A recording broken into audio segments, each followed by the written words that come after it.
Good morning. We are here today to discuss the arrest of 18-year-old Alex Yee. Today we have with us Chief Marcus Jones of the Montgomery County Police Department. That's Marcus, M-A-R-C-U-S, Jones. We also have Montgomery County Executive Mark Elrich. That's M-A-R-C-E-L-R-I-C-H.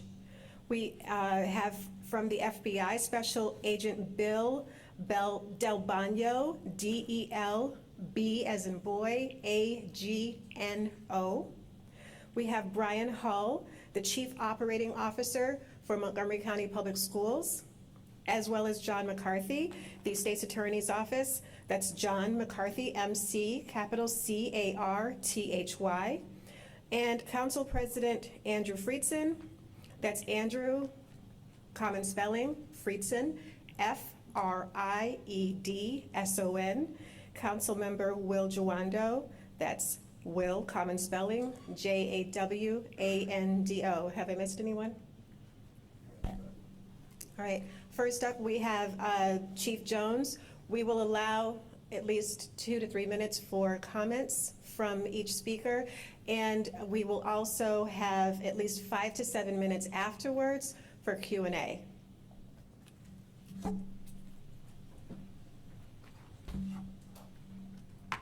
So good morning. I want to address a recent alarming incident involving a Rockville teenager who was arrested for allegedly planning a school shooting. This situation highlights the critical importance of vigilance and community involvement in preventing potential tragedies. I commend the collaborative efforts of the Montgomery County Police Department, the Federal Bureau of Investigation, the Rockville City Police Department, and Montgomery County Public Schools, as well as Montgomery County Health and Human Services. Thanks to their swift action and cooperation, a potentially catastrophic event was prevented. I want to take a moment to stress that there was considerable patience conducted by all involved, to include our investigators, before making any rash decision in this particular manner.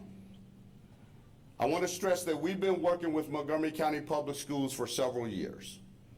And in the midst of our working with Montgomery County Public Schools, it's not our goal to make an arrest in every case of a threat. In fact, this school year alone, we have received 140 threats to our schools in Montgomery County. In those particular instances, particularly when it comes to either the threats of shooting or the threats of a bomb, when we have identified said students, our officers will make a visit to the family residence, speak with the parents as well as the student, to make sure that there is no way that the student is not capable of carrying out said threat. In those cases, no arrests are made. Those cases are then referred back to the school system for any further discipline which they may incur. But this case is different. This case is entirely different, that takes it to a different level. It was a concerned witness who brought this matter to light by reporting the suspect's manifesto to authorities. This underscores the value of community engagement and the see something, say something approach. Preventing violence in our schools is a top priority, and we are committed to ensuring the safety and well-being of our students and staff. We encourage anyone who has concerns about safety to report them right away. In the wake of this incident, we want to remind students, parents, and staff that support services are available for anyone who may be affected. We must continue together to foster a safe and nurturing environment for everyone. While this incident was thwarted, it serves as a reminder that we must remain vigilant and proactive in preventing acts of violence. So I want to give a little bit of a timeline because, as you all know, that this was an extensive investigation that led to an extensive statement of charges to be able to spell out the elements of this said allegation.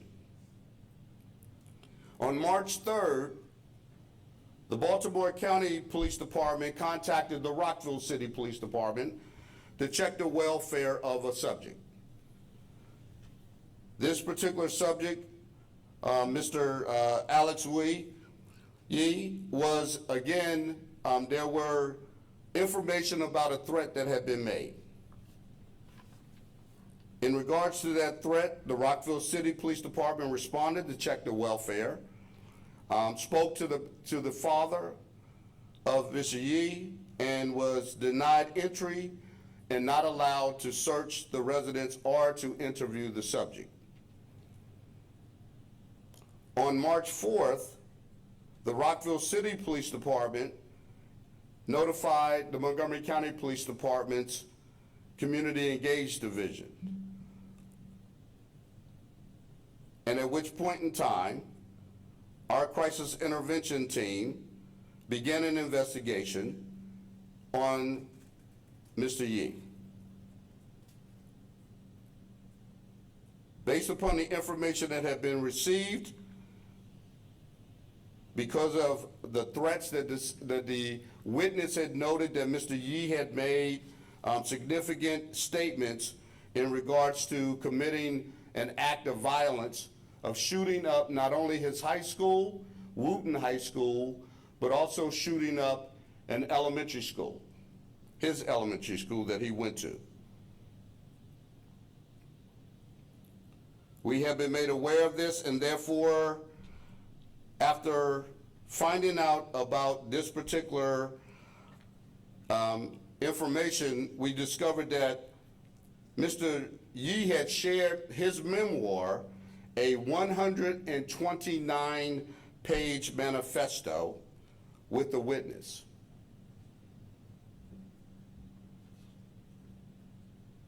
After the visit by Rockville City Police, Alex Yee allegedly rescinded his friend's access to the Google document containing that manifesto.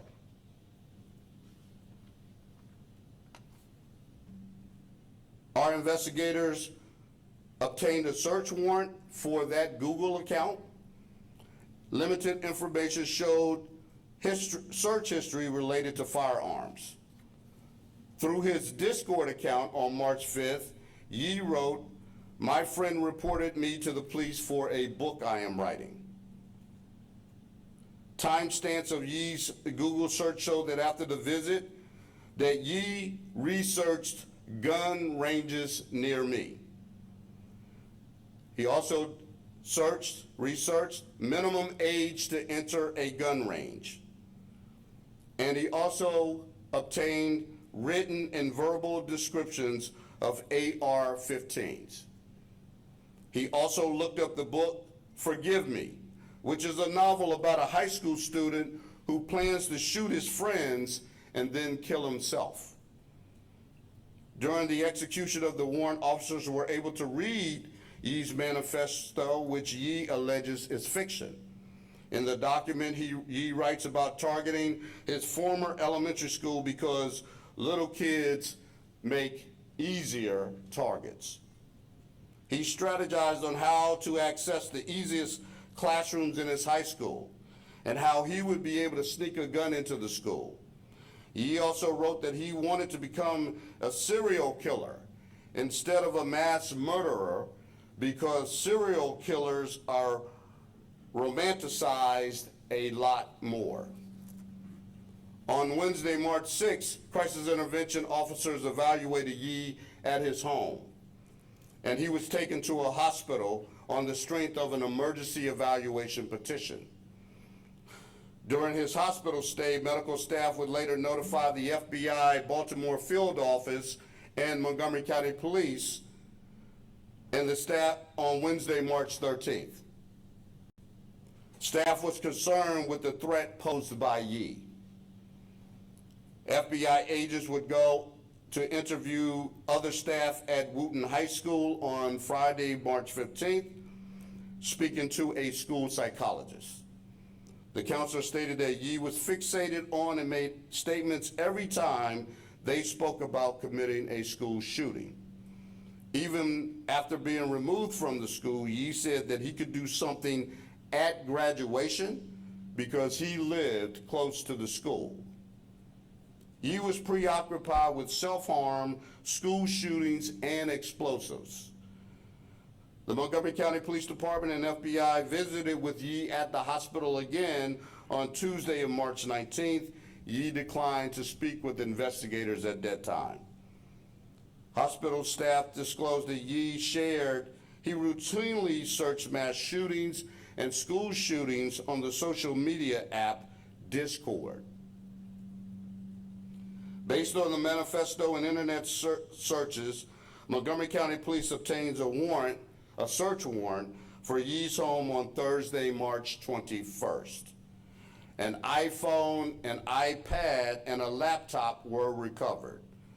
Messages on the Discord app revealed conversations involving the Columbine shooting and similar school shootings, as well as drawings depicting shootings were found on the iPhone.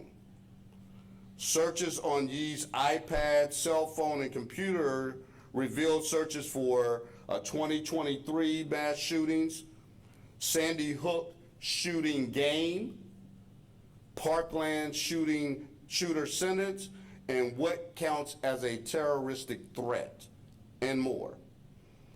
As a result of the investigation, the Montgomery County Department of Police, Community Engagement Division, Crisis Intervention Team coordinated with Montgomery County Public Schools to increase security at schools, particularly Wooten High School. And based on this evidence that was gathered in consultation with the Montgomery County State's Attorney's Office under the direction of the State's Attorney John McCarthy, an arrest warrant was requested and obtained on April 16th. Yee was taken into custody on Wednesday, April 17th. Again, I want to stress the importance of collaboration.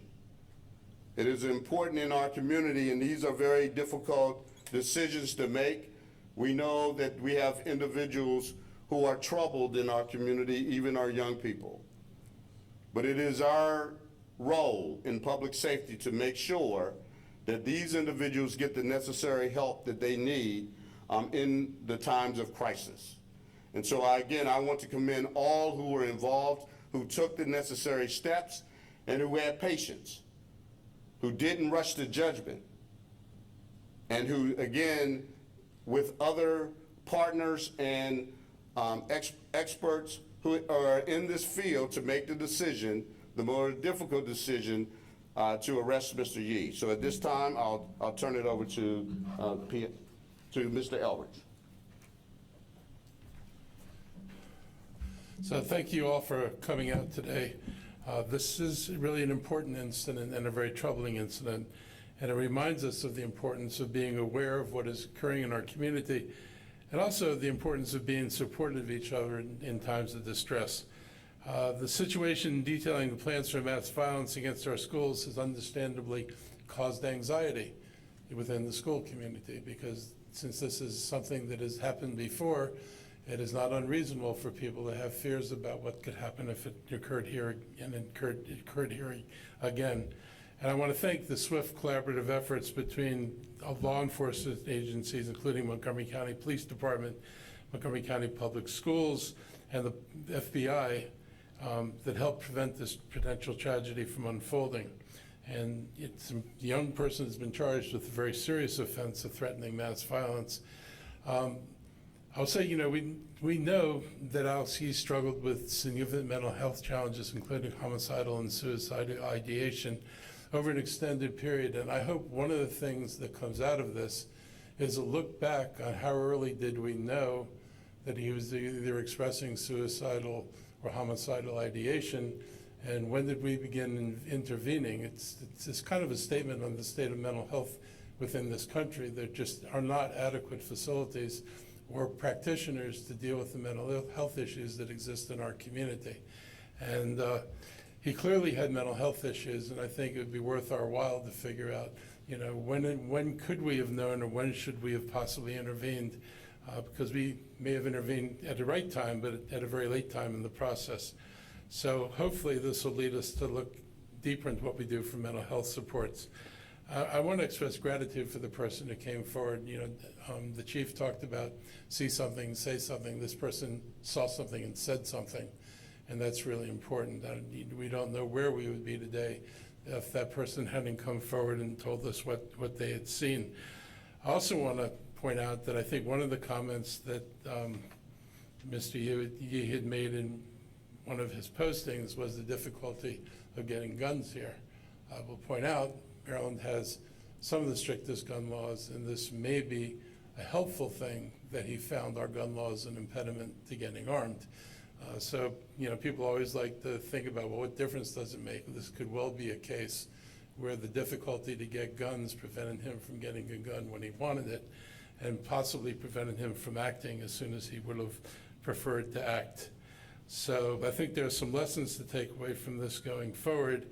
I want to encourage everybody to have confidence that this department took this very seriously, that we're able to respond in a timely manner, and that we are now safe from this potential threat. But it's a reminder that we have to continue to remain vigilant to things like this. It's unlikely this person is the only person thinking about these things, and I think we all know that. So the vigilance and the cooperation from people in the community is really important. It's certainly important that people's friends, when they see a friend going down a very dark path, have the courage to come forward and let us know, let authorities know, whoever is in an authoritative position, that they're fearful of what somebody might do. Not because they want the person punished, but because they want the person helped. And so I'm really grateful for everybody who played a part in this. And we're going to continue, obviously, will be prosecuted. And I hope that we learned from this incident. We don't want these things repeating themselves. Hopefully it inspires people to make more investments in the mental health of our community, because I think we've identified this as a lacking space for a long time. This could be a wake-up call that we need to take it more seriously now. Thank you. Next, we'll have Special Agent in Charge Bill Del Bagno, followed by Brian Hull, the Chief Operating Officer from Montgomery County Public Schools. Thank you very much.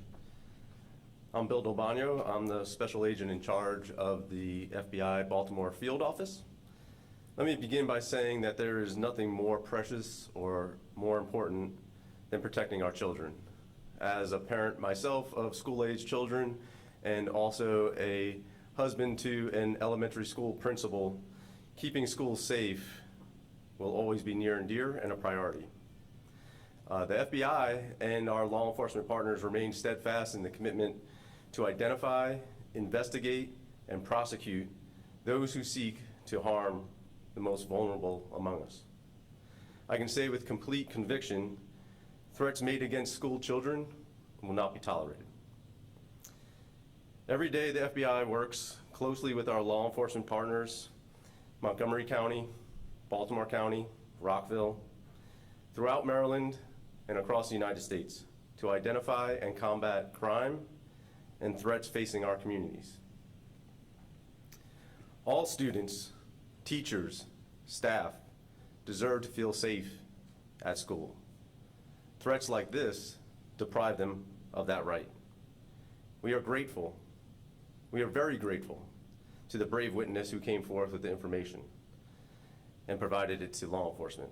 And we encourage the public to remain vigilant and report any suspicious activity to law enforcement immediately. Every potential threat is taken seriously, and when credible, it warrants intense focus. As we do every day, we remain dedicated to working together and sharing information with our partners to protect the American people, especially our children, and to keep our community safe. Thank you, and I will now turn it over to Mr. Hull.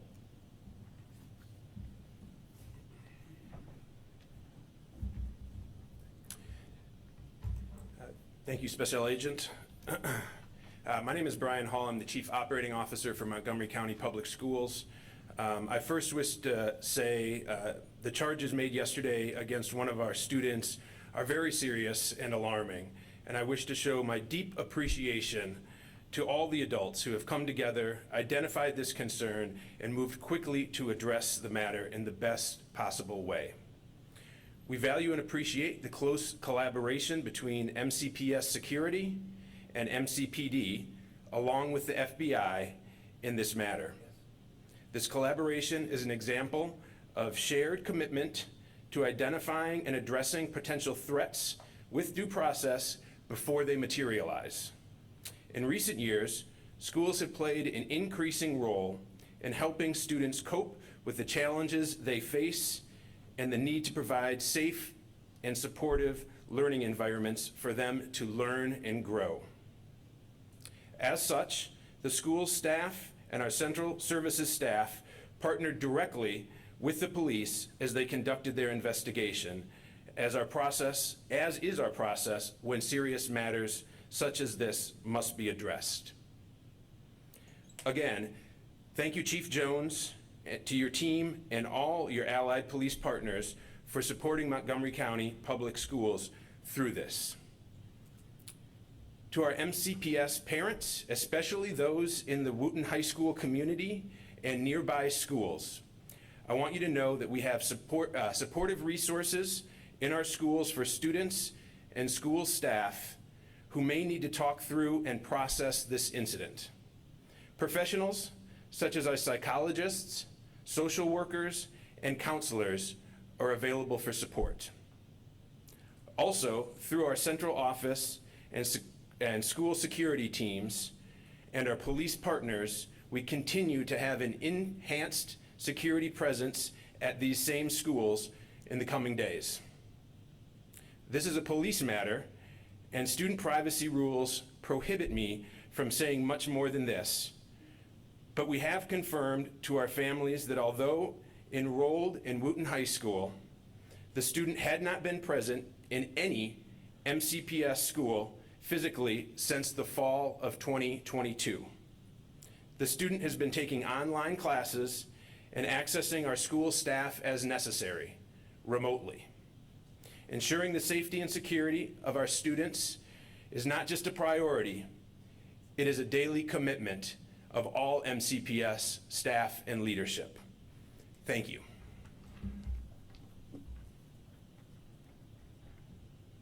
Next up is Montgomery County State's Attorney John McCarthy. My name is Don McCarthy. I'm the State's Attorney for Montgomery County. Alex Shee, who lives in Rockville, and we're essentially really in Rockville today as we're standing here, was charged on March the 3rd of this year with threats of mass violence. The gravamen of that offense actually is making the threat itself.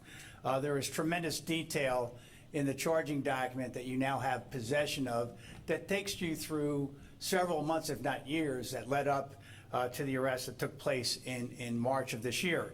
At that point in time, Mr. E was arrested, and he was arrested as an adult because he committed that offense on a date when he was an adult.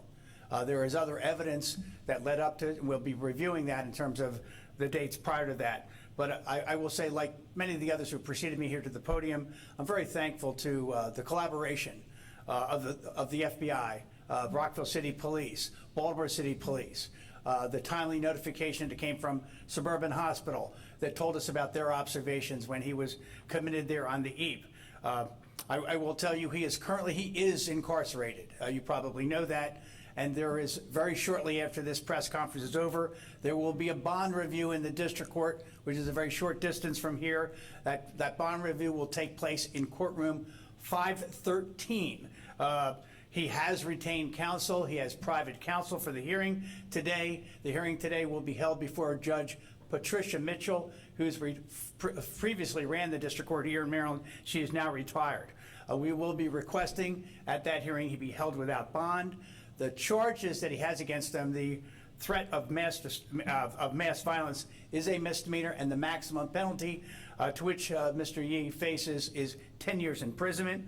We will make some additional comment after the bond review, and I am told that some phone calls have been made, and some of you have been to bond reviews before here in Montgomery County. This case is going to be called first. So if you're making your plans for the day, it will be called at the top of the docket at 1 o'clock. Thank you. We do have representatives from the Montgomery County Council. We'll start first with Council President Andrew Friedson and Council Member Will Juando. Good afternoon. I am grateful to be here under these circumstances and not far worse circumstances, although nobody is pleased to be here given the nature of the circumstances that we're here to discuss. Tomorrow would be and will be the 25th anniversary of the Columbine shooting. I remember where I was in middle school in Montgomery County Public Schools when that happened, a day that not only shook the Columbine community, but shook every community across our country and impacted and traumatized students for years and decades to come. Unfortunately, that was not a one-off incident. We have seen school shootings since then, and I am just deeply grateful that because of a brave witness who saw something and said something, because of the impressive coordination between our police department here, the Montgomery County Police Department, Municipal Police Department in Rockville, the FBI and federal authorities, the Montgomery County Public Schools, all coordinating together, a similar fate that happened 25 years ago didn't happen at Wooten High School in Rockville, Maryland. We know that dangerous thoughts oftentimes lead to dire threats, and those dire threats can very likely lead to deadly consequences. In this particular case, because of this coordination, because of really effective work, because this was handled the right way, those deadly consequences were avoided. The consequences of which we can't even fathom and can't even possibly imagine. So we are pleased, we are grateful for the hard work of so many people who were part of this, who did the right thing, and we look forward to improving the circumstances and the consequences to make sure that we can address these issues moving forward. There's clearly a mental health crisis that we are facing. We need to make sure that we are addressing that with the seriousness and the sensitivity that it deserves, understanding that not addressing those issues lead to dire circumstances and potentially deadly circumstances. So thank you to the FBI for their coordination. Thank you to the Montgomery County Police Department and their leadership. Thank you to Montgomery County Public Schools and county government employees for your efforts and your work. Today is a sober day, but it would have been a catastrophic day if not for the heroic work of so many people who were part of avoiding such a terrible tragedy from happening. Now let me call up the chair of the Education and Culture Committee on the County Council, my colleague Will Juando. Thank you, Council President Friedson. I am here in a couple of roles, like probably many of us up here. I'm the council member at large, represent the whole county. Our job is to make sure we keep our residents safe and give them what they need to thrive. I'm a chair of the Education and Culture Committee, which has oversight over our school system's budget, as well as our community college system and early childhood education. I'm just coming from a hearing literally 30 minutes ago where we talked about funding for high school wellness centers for mental health and somatic health needs of our students and putting us on a path to have those in every 25 of our high schools. We know that they played a critical role here along with so many other partners. And I'm here as a dad of 4 children, several of whom are in MCPS schools right now. As was mentioned, this is a sobering moment for our community. It's a reminder that we aren't immune from these threats of mass violence that have become all too prevalent. When a potential tragedy like this is averted, it still remains a tragedy. And I think I want to remind us of this for the young people at that school, in our community, for the families, for the young person who is accused here, and for their family, who's obviously in need of serious help, including the students and families in the Wootton High School cluster. And as was mentioned by Mr. Hall, there will be ongoing available services for those students in the community. When we engage and connect with each other, that's how we heal. If you look on the guidance from the American Psychological Association, what you do with kids is you don't run away from these situations, you talk to them about them in an age-appropriate way. It helps them process the fear and the pain of the drills that they do, of hearing about this on the internet and on social media. We have to talk to them. That builds that resilience. And so I want to thank and just add my thanks to Chief Jones, to the Rockville Police, to the FBI, to MCPS, to the brave young person who stepped out there and made the tip, to the counselor who then broke what is normally a breaking of your professional responsibility, except in instances of violence to others, who stepped up and made that very serious decision to speak with law enforcement and to confirm and give information that helped lead us to this point where we're not here in a different circumstance, bemoaning the loss of life. We can never accept violence and threats in our community.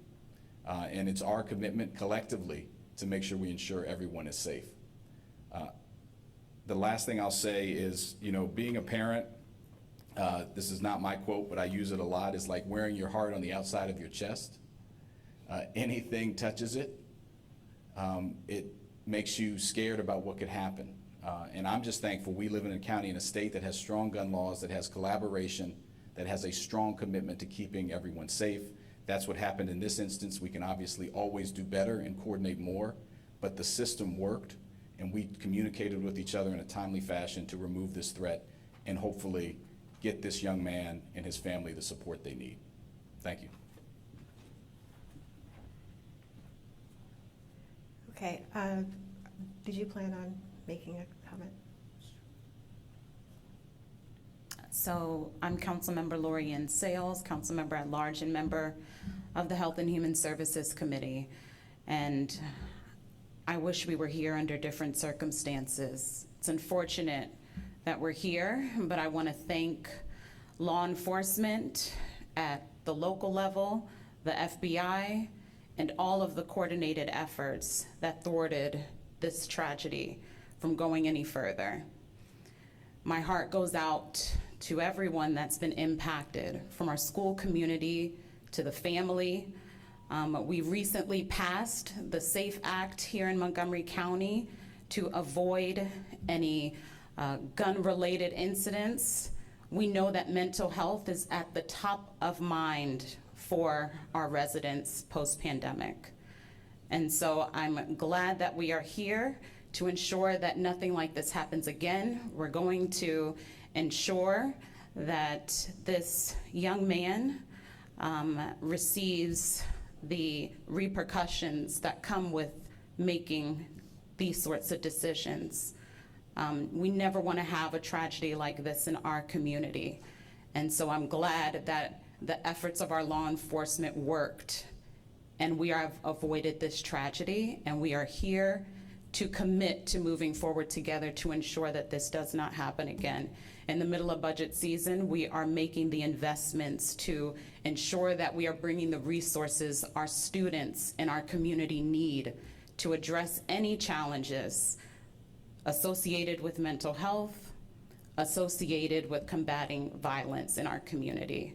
And I just thank the efforts of everyone here, and thank you for the opportunity to speak to this incident in our community. Thank you. At this time, we'll take questions from the media. I do ask if you could, I will walk around with the microphone because we want to make sure that those who are streaming online or watching online can hear the question. So if you could, I will walk around, and we're going to allow about 5 to 7 minutes for a question and answer.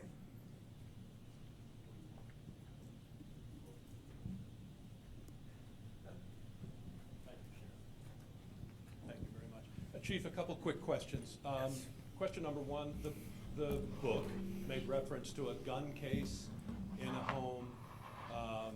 Is that fiction? Were there any guns in the home? That's question one. And number two, what role did this anniversary of Columbine play in your decision to act now? It's two great questions, Brad. First, I'll note in regards to the gun at the home, there was a gun that was locked up in the residence that belongs to the father. But our understanding is that this student did not have access and could not gain access to said weapon.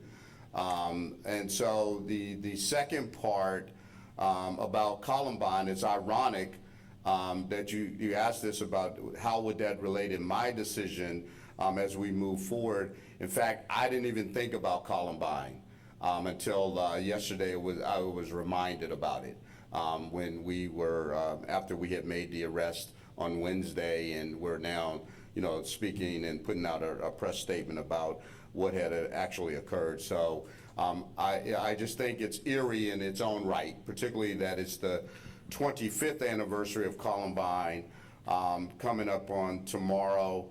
And then when we really just go back throughout the years of preparation, when those events actually are occurring real time in law enforcement, and what our law enforcement agencies in Montgomery County have done with many of our federal partners as well to be prepared for such a tragedy should that someone desire to take a gun into a school and commit a mass shooting.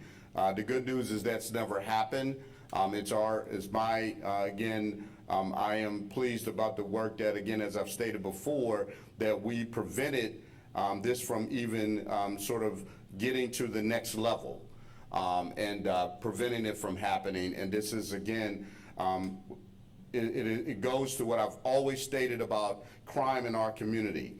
Yes, we are crime solvers, but it's also the responsibility of law enforcement to prevent crimes in advance, not to allow it to happen. And in this case, that truly happened. Was the gun an AR-15? It was not, no. Hello, Chief. Thank you very much. I just wanted to commend you for great police work. This actually is a question for Mr. Elrich, if he doesn't mind stepping away here. Yesterday when this story broke, I read this story. I've been covering crime in this town for 20 years. What is the reluctance of the county to admit that this individual was transgender? This is the 4th time that we've seen this happen very recently. And right here, I hear all of our leadership saying to us today, and what we do in journalism here, we try not to do, is bury the lead. Why am I hearing about this from the New York Post? Because it's not a lead. How do you publicize every time somebody gets murdered that it's a white Christian male who's heterosexual? No, you don't. Are these the only crimes that get committed? You never publish somebody's sexual orientation when you talk about this. Why you focus on it being a transgender is beyond me. It is not a news story. It is not a crime to be transgender, and I'm sorry you feel that way. That's not what I said. The county's If there are any other reluctance to admit it. questions for Mark Elrich before he leaves, because he does have a prior engagement. One question for, okay, all right, thank you, thank you. Hi, this is a question for anyone up there in terms of local police presence at schools. There has been recent discussion at the school board on safety and security. The issue of having SROs in the building was obliquely brought up, but is it your feeling that the system needs to return to having SROs in the buildings as they did 3 or 4 years ago? I will answer that, Kate. again, we have worked with Montgomery County Public Schools since we created the memorandum of understanding for the CEO program. And in the midst of that, it was really discussed about how each school, we would have the ability to go into those schools should we need to be of presence. That still remains true, right? That we still have the ability to be in those schools if necessary. And there have been times it has been necessary for us to have a presence, right? And I am committed wholeheartedly, working with the interim superintendent, and we've had discussions, her and I, about school safety.